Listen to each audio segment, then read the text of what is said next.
I was at CBGB's and somebody said that there's a new band playing on 20th Street in a performance center, which was a place where you would do rehearsals or showcases. And I said, okay.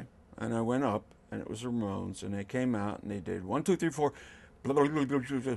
And Johnny and Dee Dee got in a big fight. Dee Dee playing wrong notes. Johnny's yelling, hey. Dee Dee is playing every other note, trying to find the next, and they almost had a fist fight. And they went in the back, and already I knew they were great. And then the audience went back and like said, please come back and do it. Please play some more. So they came back and they did it again. This time, Dee Dee threw his bass on the floor, and Johnny threw his, dropped his, and they almost got in another, and everybody's separating them, and come on, and then they came out and did it again.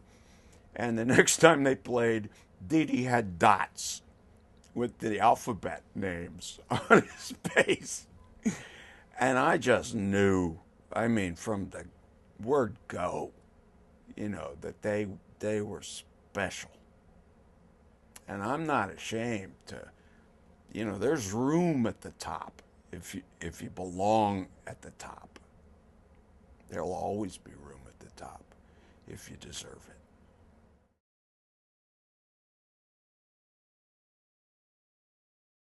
Stilettos played before we did, and they were doo-wop.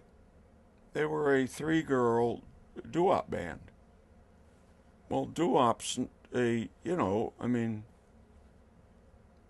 Shirelles or, I listened to that stuff on the AM radio in 1960, 61, 62, waiting for something intelligent to happen.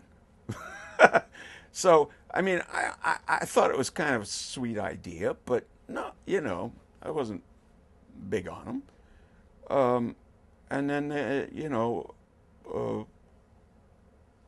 Debbie Harry formed Blondie, and they were probably not very good musically, but, they deserved it. They deserved to be there. They deserve the round.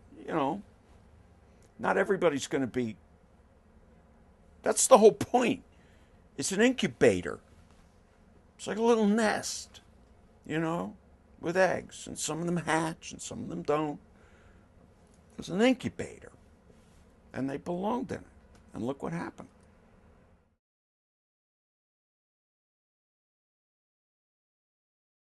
Say Suicide played at CBGB's and they drew and they were so obnoxious I always left.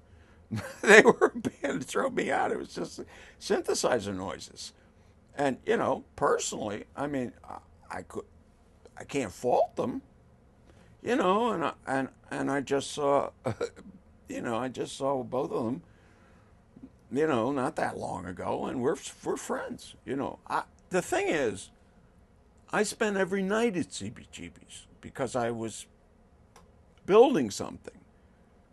And Richard spent some time there, and Tom never, unless we were playing there. So, you had to have some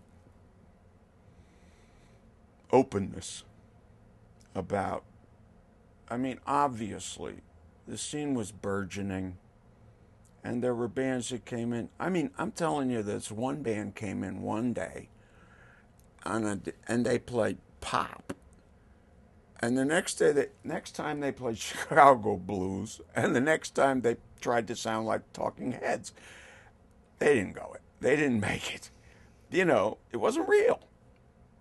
Talking Heads came in as a trio. Tom hated it. Thought David Byrne had stolen everything from him. But that's Tom anyway. We took a tape recorder off Lou Reed. No. I don't have a tape recorder. Lou, yes you do. It doesn't have any batteries in it. Lou, yes, it does. Yeah, we'll hold it for you. We'll give it to you afterwards. Because he was going in to make a record. And we hadn't made our record yet. We held out. A lot of bands made records that the first records no longer hold up. Really cheaply made, quickly done, to hit the marketplace, and but they have, stable, longer careers.